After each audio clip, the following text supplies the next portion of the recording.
आज की इस वीडियो में हम बात करने जा रहे हैं अफगानिस्तान टूर ऑफ श्रीलंका की। भैया इस मुकाबले में, इस पूरी सीरीज में खैर हमने एक चीज देखी है, लंका का वन साइडेड डोमिनेंस। दोस्तों अगर आप पूरे टूर पे नजर डालेंगे तो जहां जहां बातचीत की होती है लंका का नाम ऊपर नजर आता है और उनका परचम थ्रू आउट द टूर लहरता नजर आया है। अफगानिस्तान से उम्मीद थी कोई ना कोई मुकाबला तो जीतने की कोशिश जरूर करेंगे। ओडीआई टेस्ट ना सही, T20 में तो अफगानिस्तान का कहीं ना कहीं बोलबाला कहीं ना कहीं रहता है और वो जीतने की दावेदारी पेश कर सकते हैं, लेकिन अभी तक हमें देखने को नहीं मिला। सीरीज ऑलरेडी श्रीलंका जीत चुकी है। एक आखिरी मुकाबला बचा हुआ है जो कि 21 फरवरी को बुधवार को शाम 7 बजे से हमें देखने को मिलेगा। मैदान वही है दम्बुल्ला का, रंगगिरी दम्बुल्ला इंटरनेशनल स्टेडियम, और एक बार फिर दोनों टीम्स होंगी आमने सामने।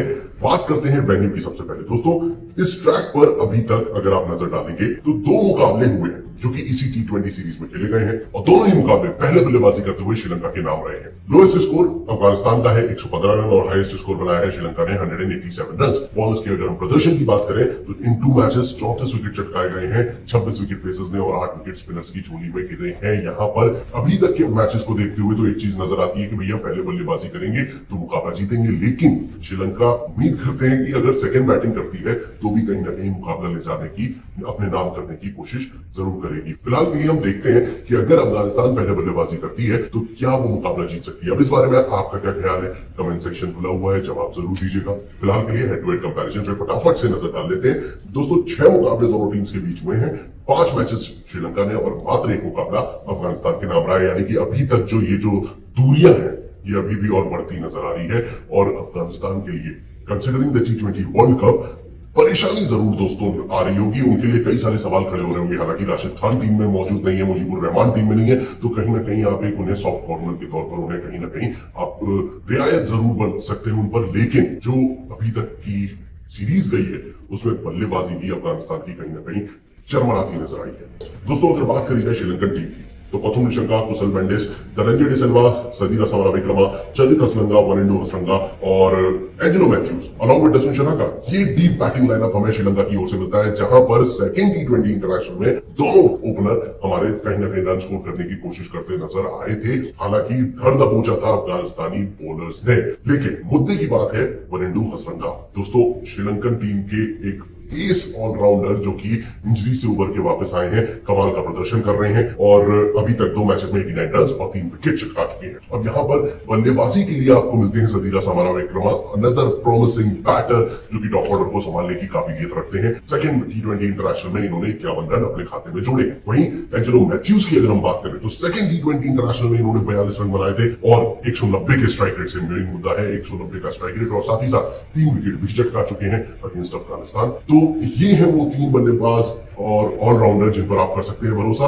वहीं अगर हम बात करें एक और पेसर की, दोस्तों एक चीज आप ध्यान रखिएगा, ये जो दम्बुल्ला का ट्रैक है ये पेसर्स को ज्यादा फायदेमंद साबित होता है और इसी के तहत भैया जो मथीशा पथिराणा है वो टीम के लिए तुरुप का इतना काम करते हुए नजर आ रहे हैं, जिन्होंने 2 मैचेस में 6 विकेट अपने खाते में जोड़ लिए हैं। वहीं अगर हम डसुन शनाका की भी बात करें एज अ फास्ट बॉलर, वो 2 मैचेस में 3 विकेट चटका चुके हैं। कंसिडरिंग जो ट्रैक है वो ज्यादा फेवरेबल पेसर्स के लिए हो रहा है। अब ये तो होती है बात श्रीलंकन टीम की और यही है वो खास खिलाड़ी जो कि दोनों मैचेस में कारगर साबित हुए हैं। बारी आती है अफगानिस्तान टीम की। इनका पेस अटैक भी शानदार प्रदर्शन कर रहा है। हालांकि बल्लेबाजी की एकमात्र ऐसी इनकी कमी है जो हमने हमेशा से देखी है, गेंदबाजी अफगानिस्तान की हमेशा से स्ट्रॉन्ग रही है। यहाँ पे अगर आप नजर डालें तो अजमतुल्लाह उमरज़ाई, फजल फरूकी और साथ ही साथ नवीन उल हक तीनों ही कारगर साबित हुए हैं। उमरज़ाई ने 4 विकेट, फजल फरूकी के हाथ भी 4 विकेट लगे, तो वहीं आप अगर नवीन उल हक की बात करेंगे उन्होंने भी 2-3 विकेट अपने खाते में जोड़े हैं। तो ये 3 बॉलर्स एक बार फिर आप अपने जहन में रख सकते हैं। वहीं बल्लेबाजों की अगर हम बात करें तो इब्राहिम ज़ादरान ने पहले T20 इंटरनेशनल में अच्छा प्रदर्शन किया था, हालांकि वो फॉर्म बरकरार रही नहीं। टोटल अगर आप देखेंगे तो इब्राहिम ज़ादरान ने 2 मैचेस में 77 रन बनाए हैं। वहीं करीम जन्नत ने 2 मैचेस में 48 रन बनाए हैं, 20-25 रन दोनों मैचेस में बनाए थे। कैमी रोल प्ले किया in the lower order along with Mohammad Nabi, जो कि दूसरे मैच में कहीं ना कहीं कारगर साबित होने की कोशिश जरूर कर रहे थे, कहीं ना कहीं रन स्कोर करने की इन्होंने कोशिश करी है, बट बड़ा स्कोर में तब्दील करने में सक्सेसफुल नहीं हुए हैं। 2 मैचेस में 36 रन ही इन्होंने बनाए हैं। तो ये दर्शाता है अफगानिस्तान का जो बैटिंग लाइनअप है वो किस तरीके से